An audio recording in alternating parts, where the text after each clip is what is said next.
Vamos a ver el mensaje a la iglesia de Filadelfia. Ya estamos en la sexta iglesia de las 7. Y son los versículos 7 al 13. Escribe al ángel de la iglesia en Filadelfia.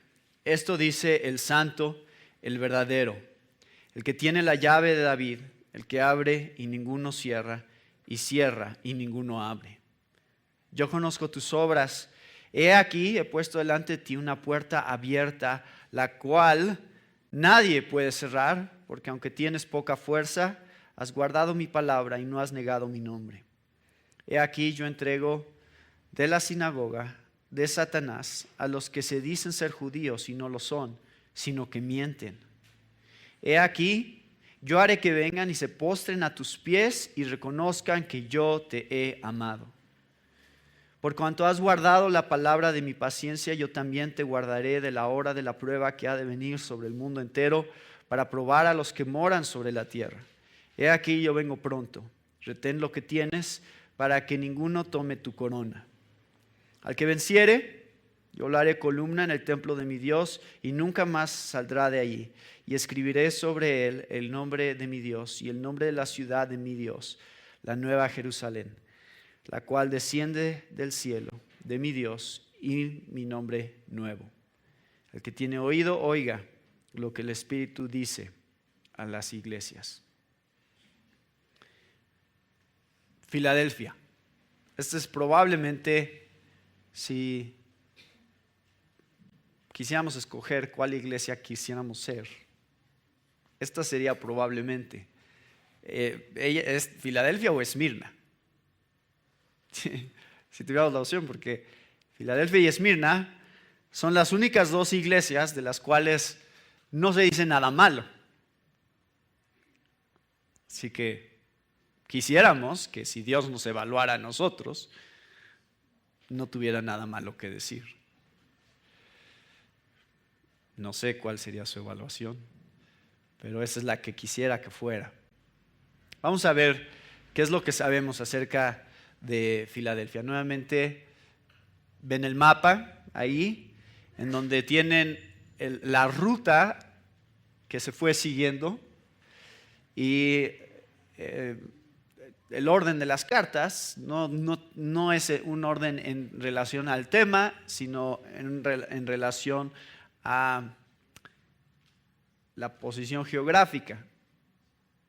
Le decía a mi esposa que yo quisiera que Filadelfia fuera la última, porque es una mejor manera de cerrar que la Odisea. Pero bueno, no es mi decisión en qué orden están. Y pueden ver aquí que está un poquito más hacia el este de Sardis, y algunas de las características de Filadelfia hoy en día es Alecir en Turquía. Fue fundada en 140 a.C. por Átalo II. Su sobrenombre era Filadelfus, y por amor a su hermano Eumenes llamó a la ciudad Filadelfia, lo cual entonces era la ciudad del amor fraternal. Eso es lo que significaba. Estaba estratégicamente situado a lo largo de una carretera muy frecuentada que unía el este, o sea Asia, con el oeste, Europa. Entonces era la conexión entre Asia y Europa. Entonces era estratégico, siempre la gente pasaba por ahí. Era una ciudad con una puerta abierta por la cual se difundieron desde Grecia y Macedonia hasta Asia Menor y Siria el comercio, la lengua griega y la cultura griega. Entonces de aquí surgía mucho de la cultura griega hacia el resto del mundo. El área que circuncidaba Filadelfia era volcánica y se la conocía como la tierra quemada. cenizas volcánicas habían caído en ella y convirtieron su suelo sumamente fértil. En los terrenos alrededor de la ciudad el paisaje estaba salpicado de viñedos, había muchas viñas aquí, de modo que llegó a ser conocida por sus vinos y bebidas. Sin embargo, debido a la actividad volcánica, entonces esta es ciudad de paso comercial, ciudad de agricultura, especialmente de las vides. Y hay algo más, y aquí es donde nos podemos identificar, estando en la Ciudad de México, con Filadelfia. Debido a la actividad volcánica, la ciudad sufrió a menudo terremotos, eran muy comunes. Un terremoto muy intenso destruyó la ciudad en 17 después de Cristo, después de lo cual el emperador Tiberio la declaró exenta de impuestos por un tiempo, creo 5 años o algo así. Dijo, ustedes no tienen que pagar impuestos porque se quedaron destruidos completamente, y dio una cantidad de dinero para su reconstrucción. Sus habitantes, por miedo a que se repitieran los temblores, preferían vivir fuera del recinto de la ciudad, en la campiña. Ya me voy a brincar esto un poquito. Debe mencionarse otro punto de interés. La ciudad destruida a causa del terremoto en 17 después de Cristo, y la que Tiberio ayudó económicamente, quiso honrar al emperador adoptando el nombre de Neo Cesarea, la ciudad del nuevo César. Este nuevo nombre siguió en boga por entre 25 a 30 años. Más adelante, para honrar al emperador Vespasiano, quien reinó entre el año 69 y 79, la ciudad se llamó a sí misma Flavia y tuvo un templo para el culto al emperador. El nombre completo de Vespasiano era Tito Flavio Sabino Vespasiano. Es una opción para sus hijos también. Una vez más, la promesa de Jesús a los cristianos de Filadelfia de darles un nuevo nombre estuvo lleno de significado. Vamos a ver eso en un momento. Esos son algunos de los contextos históricos que tenemos aquí. Una ciudad con terremotos, una ciudad donde la gente temía vivir por los terremotos, entonces iban y trabajaban dentro de la ciudad y luego para ir a dormir a sus casas se salían de la ciudad. Es decir, no nos vayamos a quedar ahí en la noche en medio de un terremoto. Causó mucho miedo en ellos después de 17 después de Cristo. Y además una ciudad que había, por su fidelidad hacia o su agradecimiento hacia Roma, había cambiado el nombre de la ciudad. Entonces la ciudad había pasado por varios nombres. Pero al final el más famoso y históricamente el más popular es Filadelfia. Vamos a ver, ahora sí. Escribe al ángel de la iglesia en Filadelfia. ¿Cómo es que se presenta a Jesús en esta iglesia? Esto dice el santo, el verdadero, el que tiene la llave de David, el que abre y ninguno cierra y ninguno abre. Esa es la estructura. Número 1, Jesús se describe como el santo. Y cuando leemos en la Biblia, y especialmente en el Antiguo Testamento, referencias a el santo, por ejemplo, Isaías 40:25, ¿a quién pues me haréis semejante para que yo sea su igual?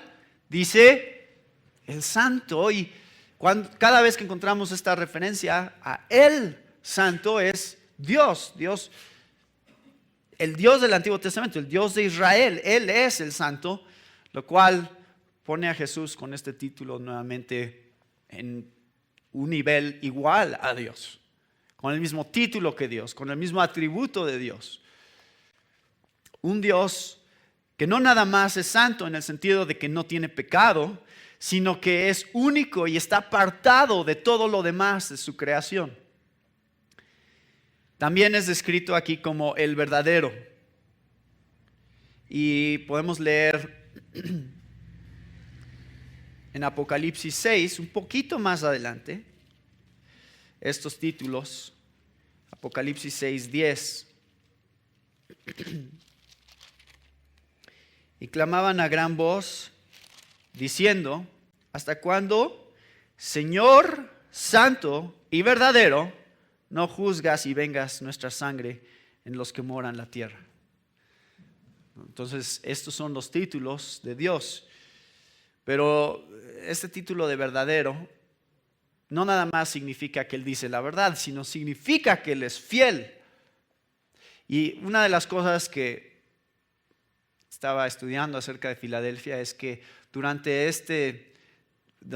su existencia, y estaba el emperador Domiciano, como ellos tenían sus viñas, hubo un momento en el que él dijo: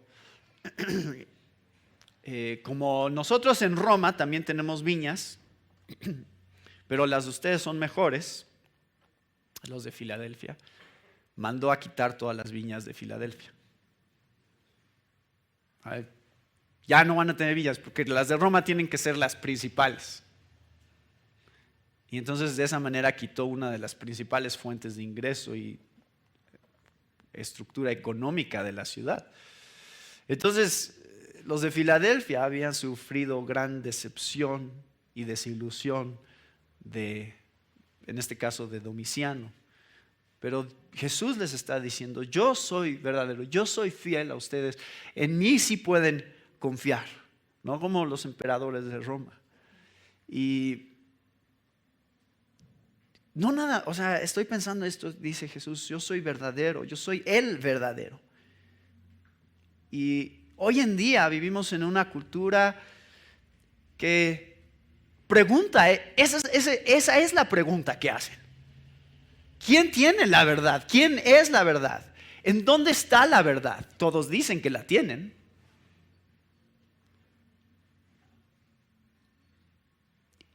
Y nadie nos atreveríamos a ser tan arrogantes como para decir: yo tengo la verdad. Eso no sería aceptable, ¿verdad? Y ¿saben qué? No decimos eso, no decimos nosotros tenemos la verdad.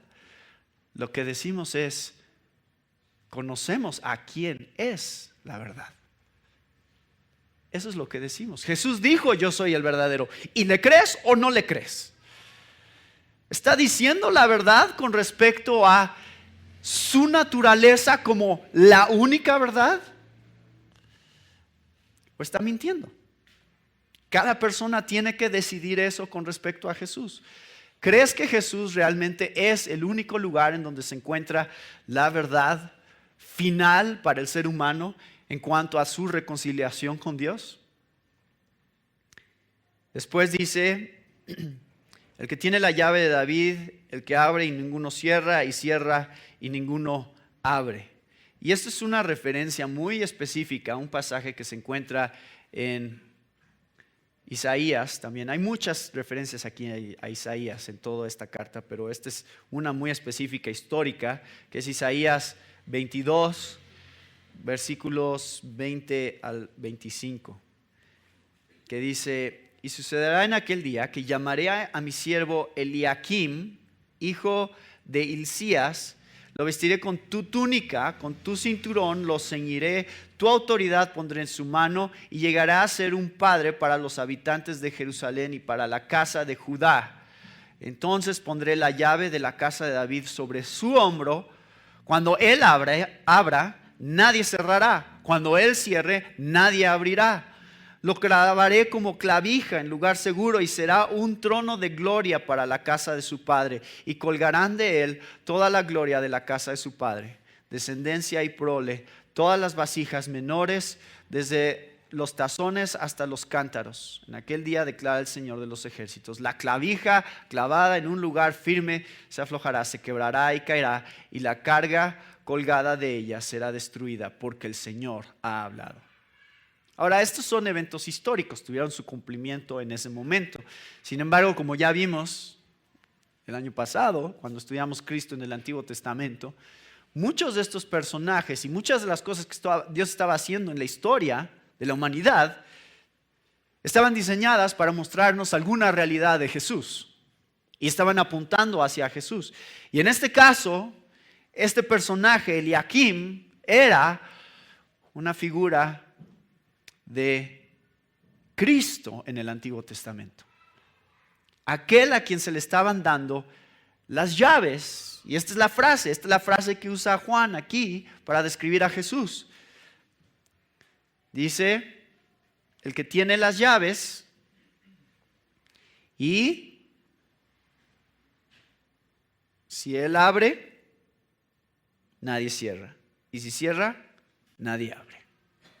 Eso habla de la soberanía y del poder y del control absoluto que Jesús tiene sobre de todas las cosas.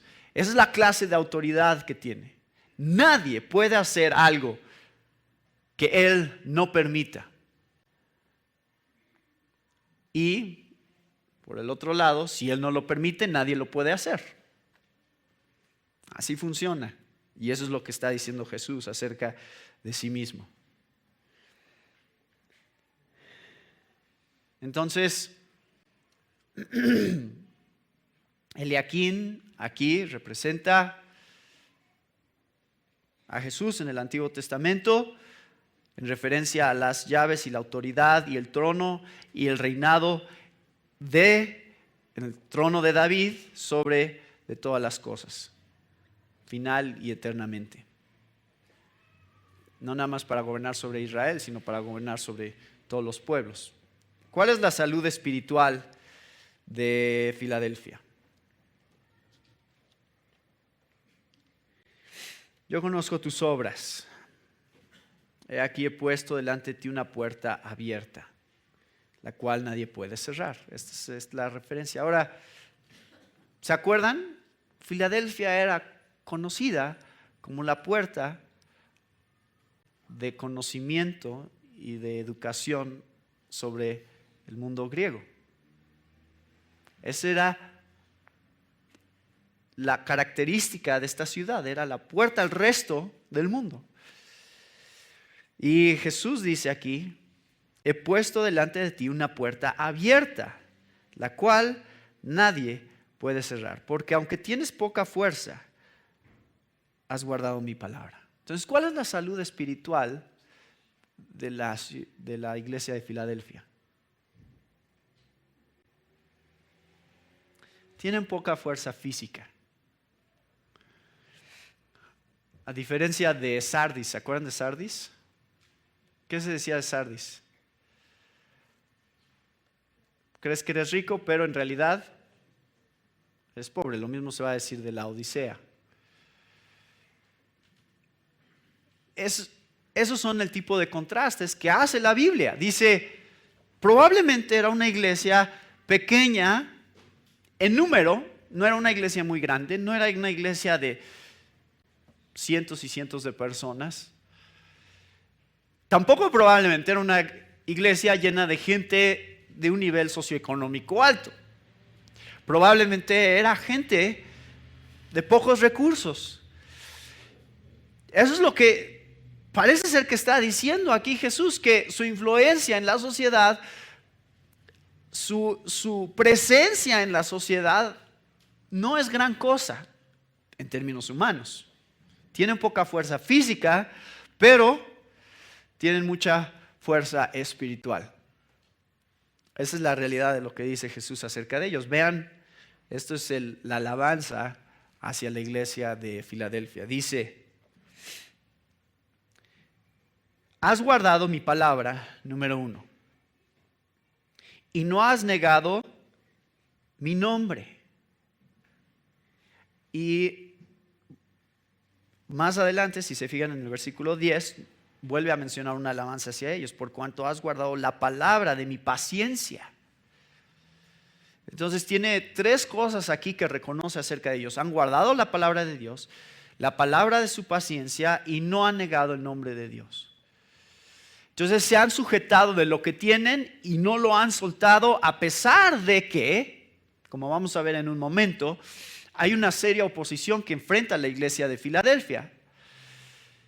Si tú eras judío y te convertías al cristianismo, entonces por lo regular ibas a la sinagoga y hablabas acerca de eso, porque eran tus compatriotas judíos. Pero llegó el punto en el que estas sinagogas de judíos empezaban a decir, híjole, esto es mucho énfasis acerca de Jesús. No nos gusta porque están diciendo que Él es el Mesías, están diciendo que Él es el Hijo de Dios, están diciendo que Él es el cumplimiento de todas las promesas. Y los judíos no les gustaba escuchar eso, y entonces empezaban a expulsar a sus propios compatriotas judíos que se habían convertido al cristianismo, los expulsaban de las sinagogas y les cerraban la puerta en la cara. No entres aquí. Y generaban persecución hacia la iglesia cristiana. Empezaban a chismear con Roma acerca de estos cristianos y por qué deberían de encarcelarlos. Entonces los cristianos de Filadelfia, este es el tipo de oposición a la cual se estaban enfrentando. Pero esto le da sentido también a esta afirmación de Dios. He puesto delante de ti una puerta abierta. Aunque los judíos te cierren la puerta, aunque ellos estén ignorando y diciendo, no, tú no tienes cabida aquí, tú no entras, porque tú ya no eres un verdadero judío, yo dejo esa puerta abierta porque está en mí decidir cuáles puertas al reino se quedan abiertas y cuáles se cierran. Y vamos a ver en un momento cuáles son. Pero al final quiero que vean, este es el énfasis, no has negado mi nombre. Y esto es muy importante porque el evangelio tiene que ver principalmente con el nombre de ¿quién? De Jesús. El nombre de Jesús es central al evangelio y es la principal diferencia que tenemos con la mayoría de religiones. Porque, por ejemplo, el Islam habla acerca de Jesús. Sí, dicen, sí, fue un profeta junto con Mahoma, pero no es central. No es central el nombre de Jesús. Y el cristianismo tiene como una de sus características principales la centralidad de Jesús. Jesús es central. Y no nada más Jesús es central en nuestra visión, comparándolo con los musulmanes, sino inclusive con el catolicismo. Tenemos un problema muy grande. ¿Es central Jesús? Depende qué día del año sea. Si se van ayer, no es tan central. Hay otra centralidad. ¿No es cierto? No es central Jesús. Hay otros personajes que también son centrales. Y a veces aún más peso tienen. Y la característica de la iglesia de Filadelfia es que han guardado el nombre de Jesús. Ese es el único nombre que tienen, que proclaman como base de su fe. Porque si se acuerdan, en este tiempo estas ciudades gobernadas por Roma requerían que tú también rindieras culto al César. Entonces, puedes rendir culto a Jesús si quieres, pero también tienes que rendir culto a César. Y aquellos que se rehusaran a rendir culto al César estaban desobedeciendo la ley de Roma y por eso venía la persecución. Ahora, aquí venimos a el reproche. El reproche no es para la iglesia de Filadelfia, pero sí hay alguien de quien se habla mal aquí, al igual que la iglesia de Esmirna. ¿De quién se habla mal? Versículo 9. He aquí, yo entrego de la sinagoga de Satanás a los que se dicen ser judíos y no lo son, sino que mienten. Todo este grupo de judíos que había en Filadelfia es lo mismo en Esmirna, que decían que eran judíos y que tenían supuestamente la autoridad de parte de Dios y el linaje de Dios y la sangre étnica, la parte étnica como judíos, para decidir quiénes estaban siguiendo la ley correctamente. Entonces expulsaban a los cristianos de las sinagogas, los judíos cristianos, decían, ustedes ya no pertenecen porque ustedes han cambiado la fe de nuestros padres. Eso es lo que estaban diciendo. Y cerraban las puertas a estos cristianos. Pero estos que se dicen judíos, que supuestamente tienen las promesas de Dios, que supuestamente guardan la ley de Dios, dice Jesús, no son sinagoga de Dios, son sinagoga de Satanás. O sea que esa no es la clase de judío que cuenta para Dios. El ser judío étnico en relación a las promesas que Dios ha hecho no vale nada. Porque de eso no se trata el ser pueblo de Dios. ¿De qué se trata? Pablo lo explica de la manera más clara en Romanos 2, 28 y 29.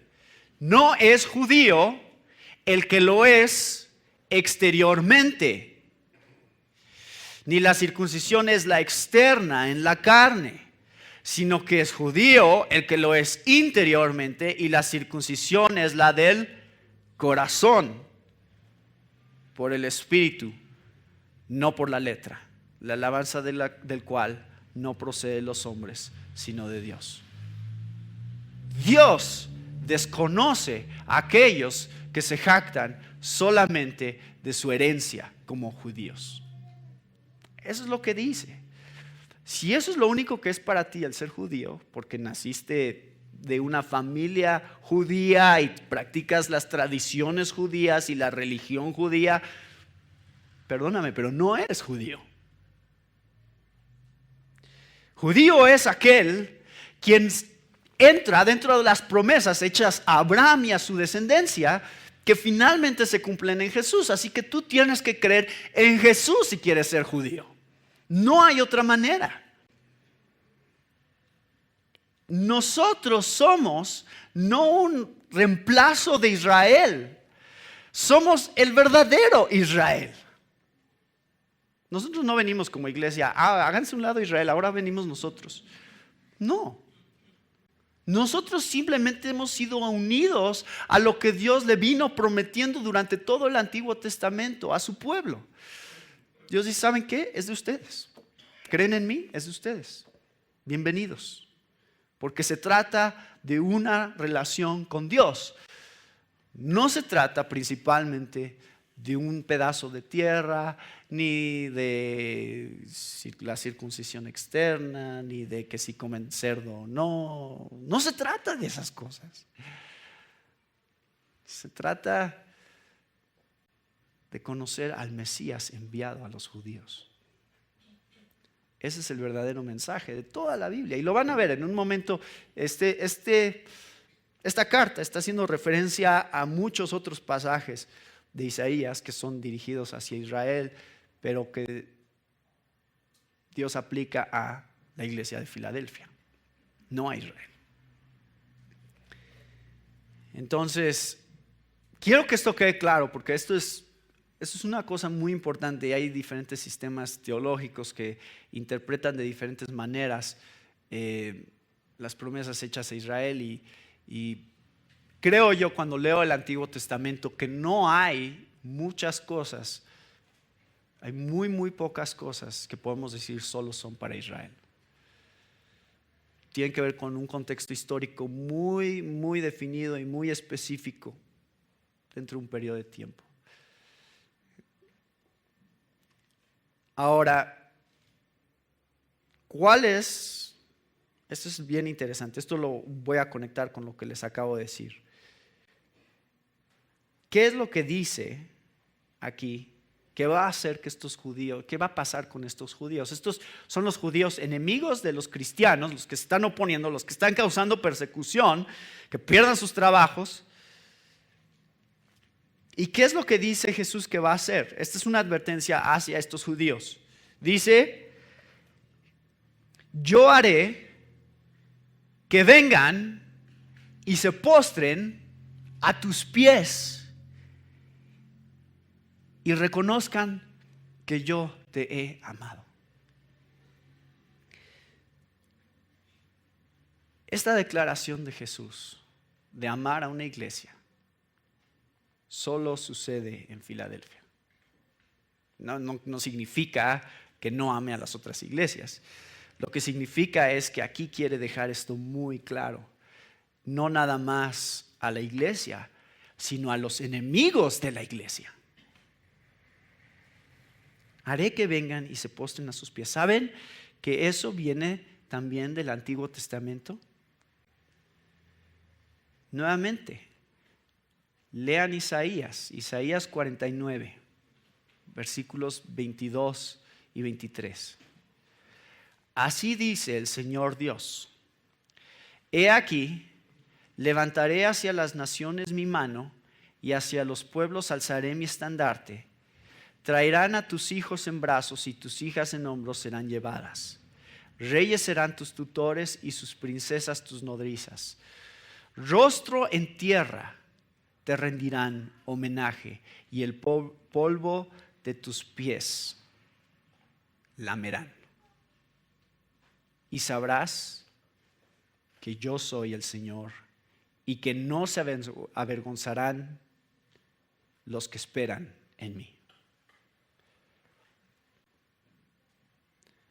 Dice Jesús: yo voy a hacer que tus enemigos al final se humillen y reconozcan quién eres en relación a mis promesas. Eso es lo que está diciendo Jesús. Isaías 60:14 dice: vendrán a ti humillados los hijos de los que te afligieron, se postrarán a las plantas de tus pies todos los que te despreciaban, y te llamarán ciudad del Señor, Sión del Santo de Israel. ¿Qué va a pasar aquí?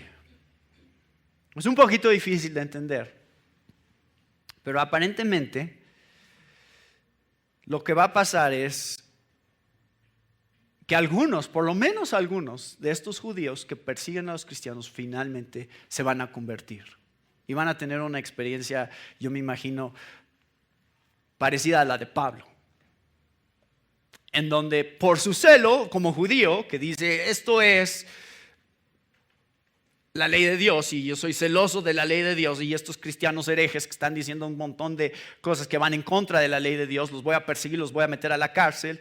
Un día Jesús se le aparece a Pablo, lo deja ciego y le revela que en realidad al perseguir a estos cristianos es a él al que está persiguiendo, no a los cristianos. Hay una asociación tan cercana con los cristianos, con Jesús, que si tú persigues a los cristianos, al que estás persiguiendo realmente es a Jesús.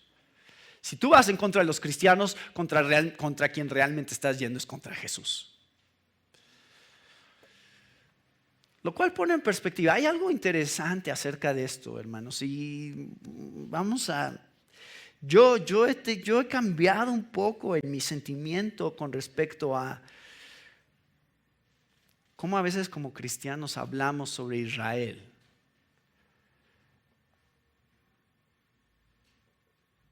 A veces pensamos que el punto es que una nación como Estados Unidos, especialmente aquí se da mucho este debate, una nación como Estados Unidos debería de defender y proteger a Israel, porque es el pueblo de Dios. Y que si tú defiendes y proteges a Israel, te va a ir bien, Dios te va a bendecir. No sé hasta qué punto esto es verdad. No estoy diciendo que vayan en contra de Israel tampoco. Pero ¿saben quién creo que Dios bendice? A las naciones que cuidan y protegen a la iglesia de Dios. Creo que esa es la verdadera bendición de Dios. Viene sobre aquellos que protegen a la iglesia, a los verdaderos judíos. No a los judíos étnicos, sino a los judíos que son la iglesia escogida de Dios. Porque todas estas promesas están dirigidas en esa manera. Dice Dios, dicen que son judíos, pero no son judíos. son sinagoga de Satanás. Y lo que yo voy a hacer es que vengan y se humillen delante de ustedes, reconociendo la relación que ustedes tienen conmigo, al ellos convertirse y reconocer que yo soy también su Mesías. En algún momento esto debió haber pasado. No sé cómo se cumplió, pero me gustaría saber cómo se cumplió. Cómo es que estos judíos regresaron a los judíos cristianos de la iglesia de Filadelfia diciéndoles: perdóname. ¿Te acuerdas que te cerré la puerta y te dije no eres bienvenido en mi sinagoga y eres un hereje? Creo que Cristo es el Mesías. En algún momento, no sé cómo se habría cumplido esto, pero en algún momento ellos vinieron, algunos por lo menos, a reconocer que lo que creían los cristianos de la iglesia de Filadelfia era realmente el tema central de la Biblia, del Antiguo Testamento que ellos poseían. Y aquí está, esta es mi parte favorita de toda la carta, aquí está.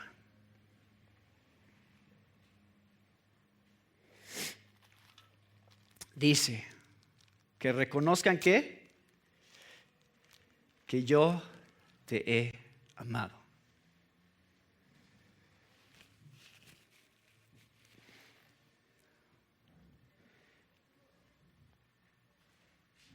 Nuevamente, vayan a Isaías capítulo 43. Versículo 3.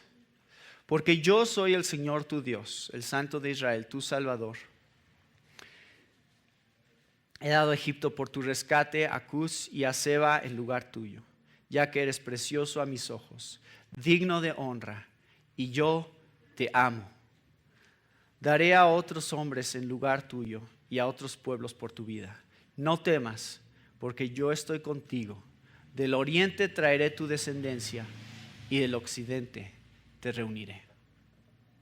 Nuevamente, promesas hechas a Israel, que aquí Jesús aplica a la iglesia cristiana de Filadelfia.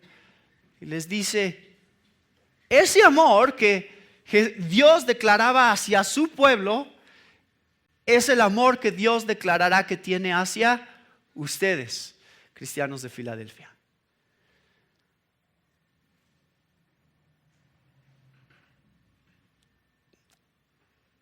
¿Y no es eso de lo que se trata realmente? ¿No es eso lo que más anhelamos? Que Dios diga, yo quiero que todos sepan que yo te he amado. Esto trae un buen punto de controversia. ¿Ama a Dios a todos por igual? ¿Ama a Dios a todos por igual?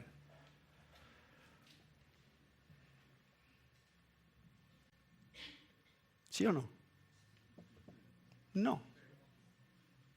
No ama a Dios a todos por igual. Dios no ama a todos igual. Si no, este pasaje carece de significado completamente. ¿Cuál es el amor especial que Dios tiene para los de Filadelfia? Evidentemente es un amor único. Dios ama a sus hijos de una manera que no ama a los que no son sus hijos. Hay una relación especial, hay un amor especial que Dios no tiene con todos, que tú tienes si conoces a Cristo. Y yo sé que esto no es muy popular decirlo. O sea, traten de decirle eso a alguien. No lo hagan. Dios me ama más a mí que a ti. Imagínense. Pero es cierto, solo aquellos que han sido reconciliados con Dios, que son hijos de Dios, tienen el amor de Dios, que es único y es especial, y Dios quiere que el mundo lo sepa. Algún día será revelado el amor de Dios por todos sus hijos de una manera en la cual todos lo verán. Todos verán y dirán, esos son los hijos de Dios, esos son aquellos a quien Dios ama de una manera única. Y si Dios ama a su iglesia de una manera tan profunda y tan íntima y tan especial, entonces nosotros también deberíamos de amar a la iglesia de Dios, ¿no? Eso es lo que trae un problema serio cuando no nos amamos unos a otros. No nos amamos unos a otros y estamos diciendo, sí, Señor, tú sí ámalo, pero yo no. Si somos hijos de Dios, el amor de Dios que Él tiene para con nosotros se tiene que reflejar unos con otros también. Bueno, continúa diciendo, versículo 11, vamos a brincarnos el 10 por un momento. La exhortación es, he aquí, yo vengo pronto. Retén lo que tienes para que ninguno tome tu corona. Probablemente una referencia nuevamente a esta historia que leímos de Eliakim en Isaías 22, en donde el que tenía las llaves antes de él fue infiel con las llaves, así que Dios le quita las llaves, se las da a Eliakim, la corona también. Entonces,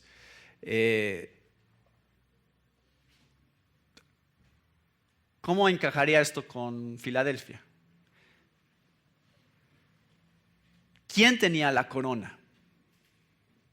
O sea, acuérdense nuevamente, los judíos están rechazando a los cristianos diciendo, ustedes no tienen parte, ustedes no son de las promesas de Dios, nosotros lo somos. O sea, la corona es de nosotros. Y Dios dice, yo le doy la corona a quien yo quiero dársela. Es de ustedes, no de los judíos.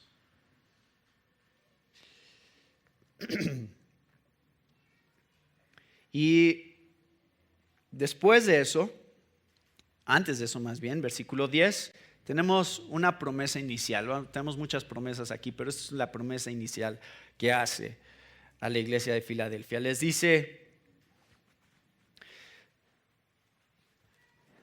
por cuanto has guardado la palabra de mi paciencia, yo también te guardaré de la hora de la prueba que ha de venir sobre el mundo entero para probar a los que moran sobre la tierra.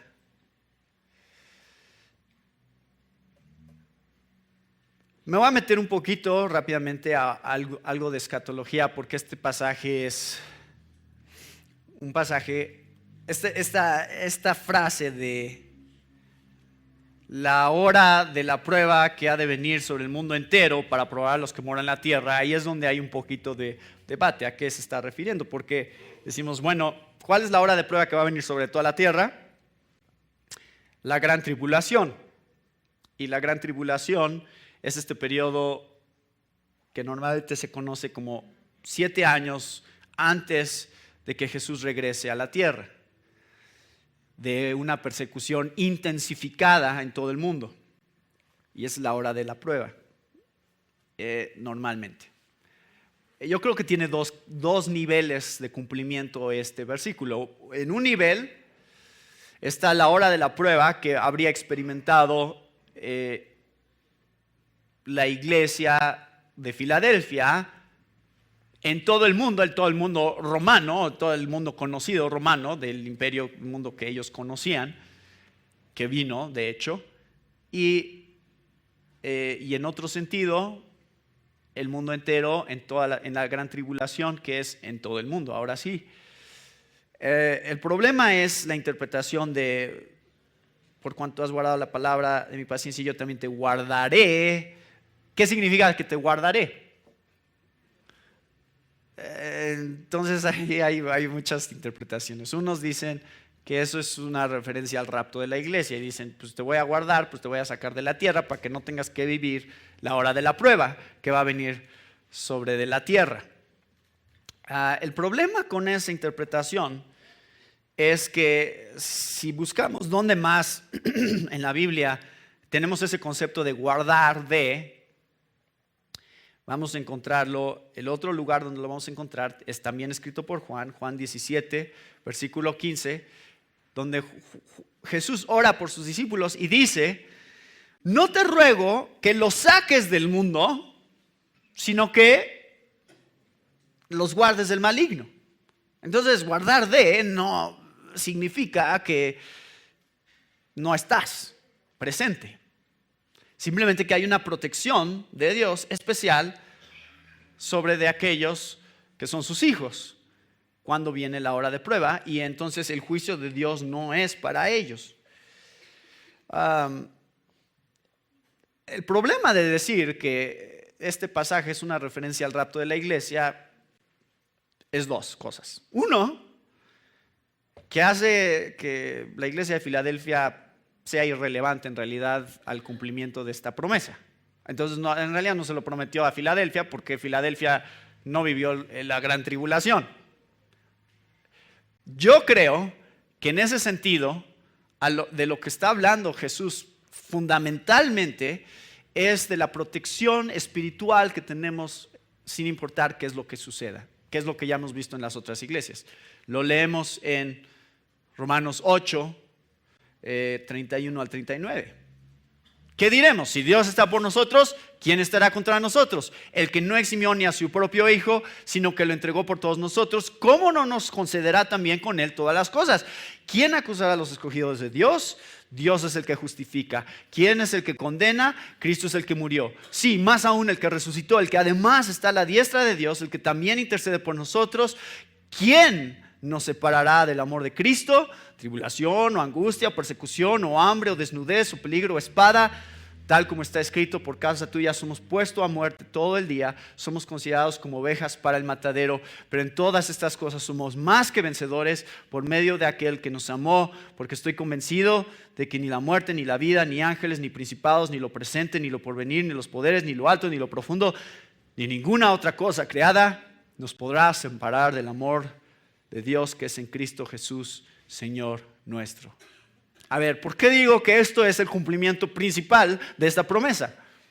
Porque la iglesia de Cristo siempre ha sufrido persecución. Y esta promesa debe de ser cierta para todos los cristianos de todos los tiempos. No nada más para un grupito pequeño de aquellos que estaban vivos en el momento en que fue el rapto de la iglesia. Hace muy, muy pequeño este grupo en donde se cumple la promesa. Y además hace que todos los que son martirizados y mueren cristianos durante el periodo de tribulación, que es el resto de la carta de Apocalipsis, tampoco sean herederos de esta promesa. Tampoco aplica a ellos, porque ellos no se fueron en el rapto. Y entonces, ¿qué? ¿Dios no los guardó de la hora de la prueba? Hay muchos problemas con esa interpretación, creo yo. Pero el principal punto que quiero que vean de esa promesa es que la protección principal, el guardarnos a nosotros, la promesa de guardarnos de Dios es espiritualmente principalmente, a pesar de las circunstancias que enfrentemos. La hora de prueba, sea cual sea esta hora de prueba, sea lo que sea que venga a nuestras vidas, no hay nada que nos puede separar del amor de Dios. Ya lo dijo. Yo quiero que sepan que te he amado. Y nada te va a separar de ese amor. Nada. Pase lo que pase.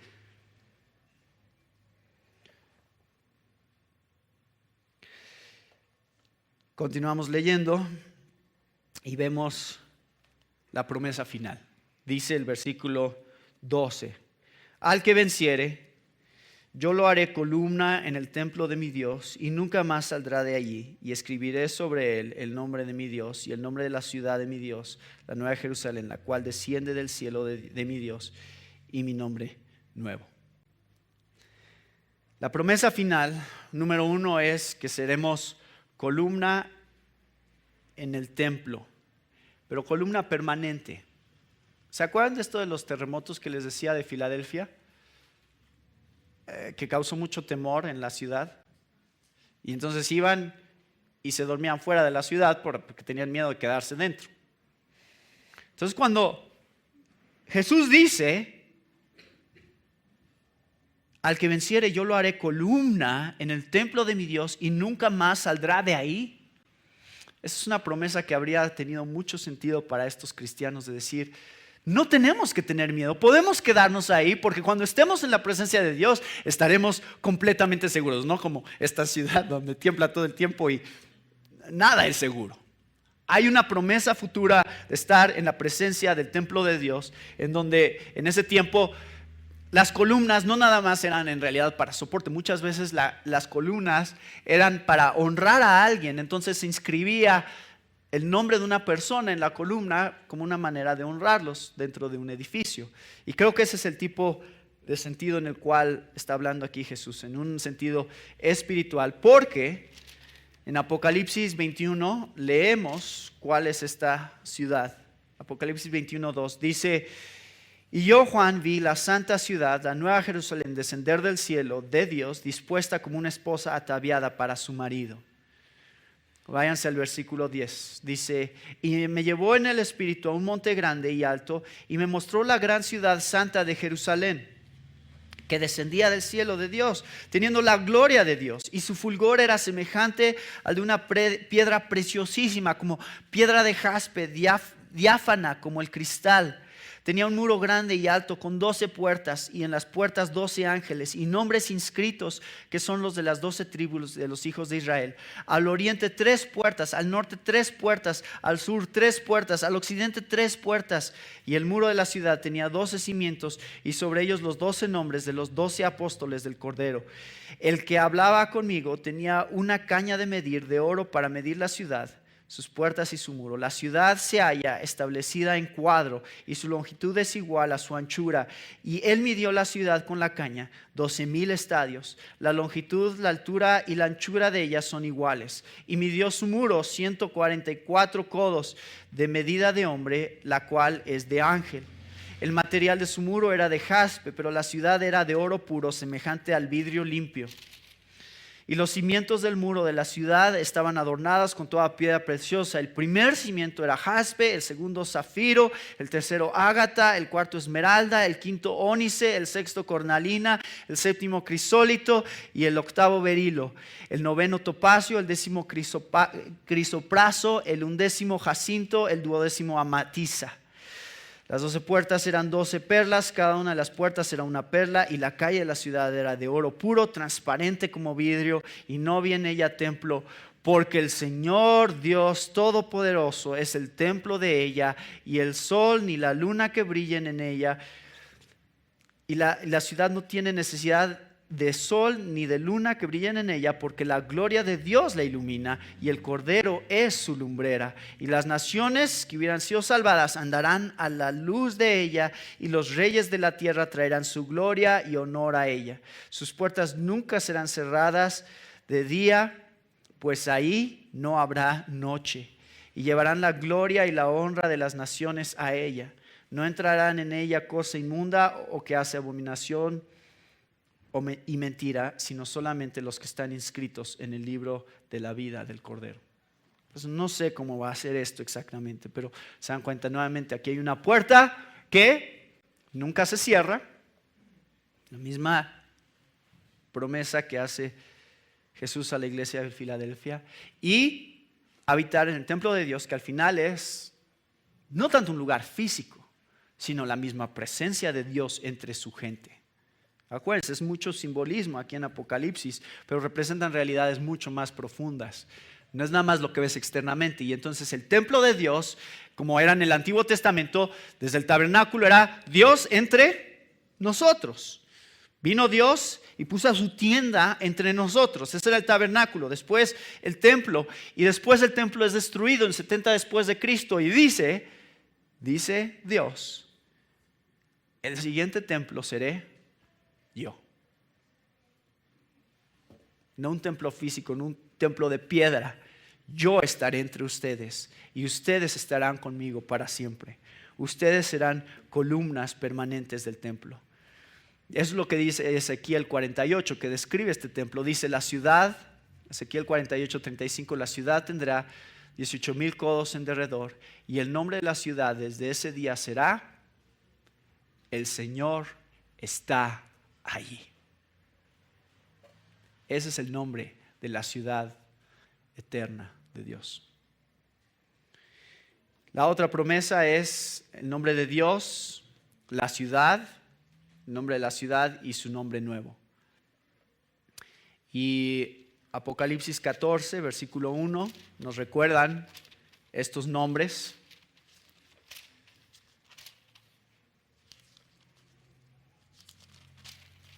Dice: después miré, y he aquí el Cordero estaba en pie sobre el monte de Sión, y con él 144,000 que tenían el nombre de él y el de su Padre escrito en la frente. Pero no nada más son estos 144,000. Vean Apocalipsis 22, versículo 4. Y verán su rostro, y su nombre estará en sus frentes. Hay un nombre nuevo que dice aquí Jesús. Un nombre nuevo que vamos a conocer. ¿Cuál es? No sé. Pero hay algo nuevo que será revelado acerca de Cristo en la eternidad.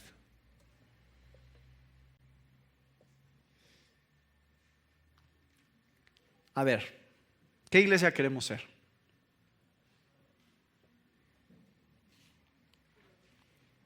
¿Quieren ser Filadelfia? Escojan. Y les digo que escojan antes de que lleguemos al próximo domingo, porque el próximo domingo no es una opción. ¿Qué es lo que nos gusta de la iglesia de Filadelfia? ¿Que es una iglesia perfecta? ¿Creen que si quisiéramos ser la iglesia de Filadelfia tendríamos que ser perfectos? ¿Era perfecta la iglesia de Filadelfia? No era perfecta. O sea, obviamente no está diciendo Jesús: no hay nada malo en ustedes y son perfectos. Eso no es lo que está diciendo Jesús. ¿Qué está diciéndoles?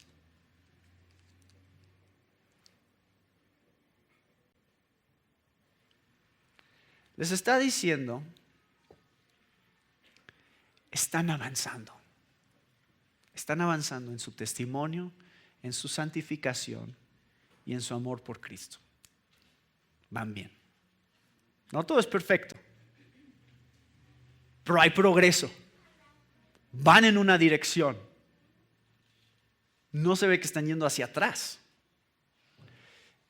Lo cual es el problema de algunas de las otras iglesias. ¿Se acuerdan? Regresa a lo que alguna vez tuviste. Vuelve a tu primer amor. O sea, te has apartado de un punto donde estabas, ahora estás peor.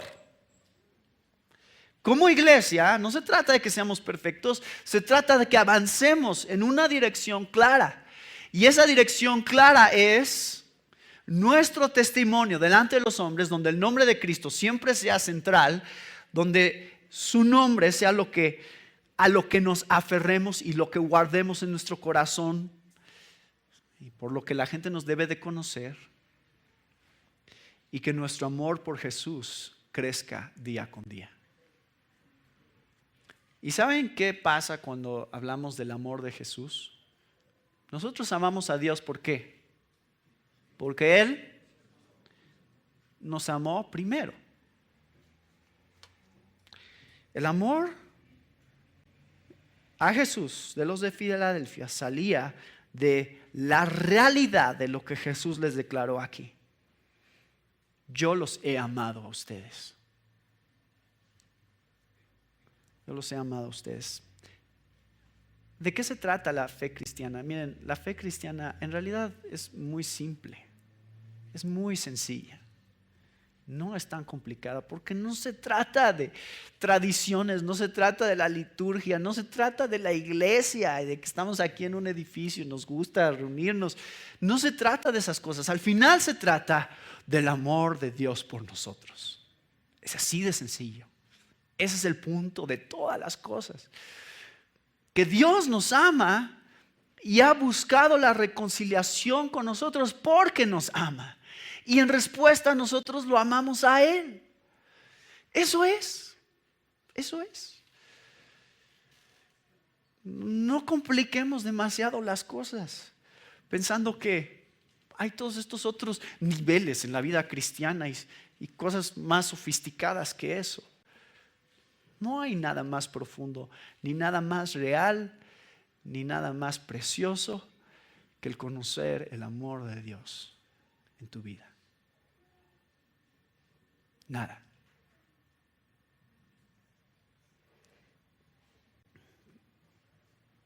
Queremos ser como los de Filadelfia, vamos a enfocarnos en eso. Eso que sea la meta y el centro de todo lo que hagamos y digamos. Y quiero invitarlos a que de pie cantemos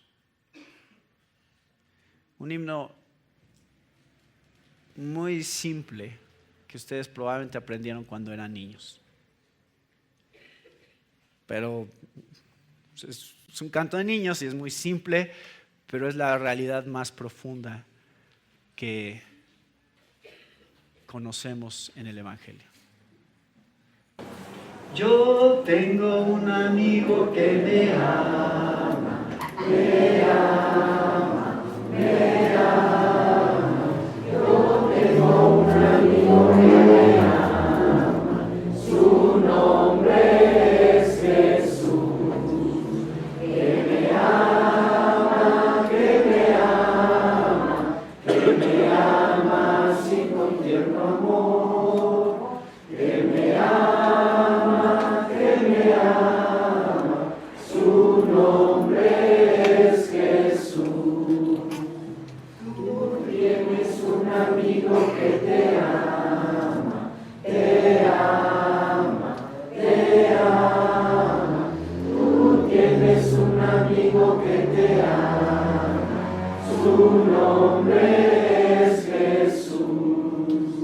Que te ama, que te ama, que te ama así con tierno amor, que te ama, su nombre es Jesús. Gracias, Padre, por esta mañana en la cual hemos podido meditar en el amor que tú tienes para con nosotros.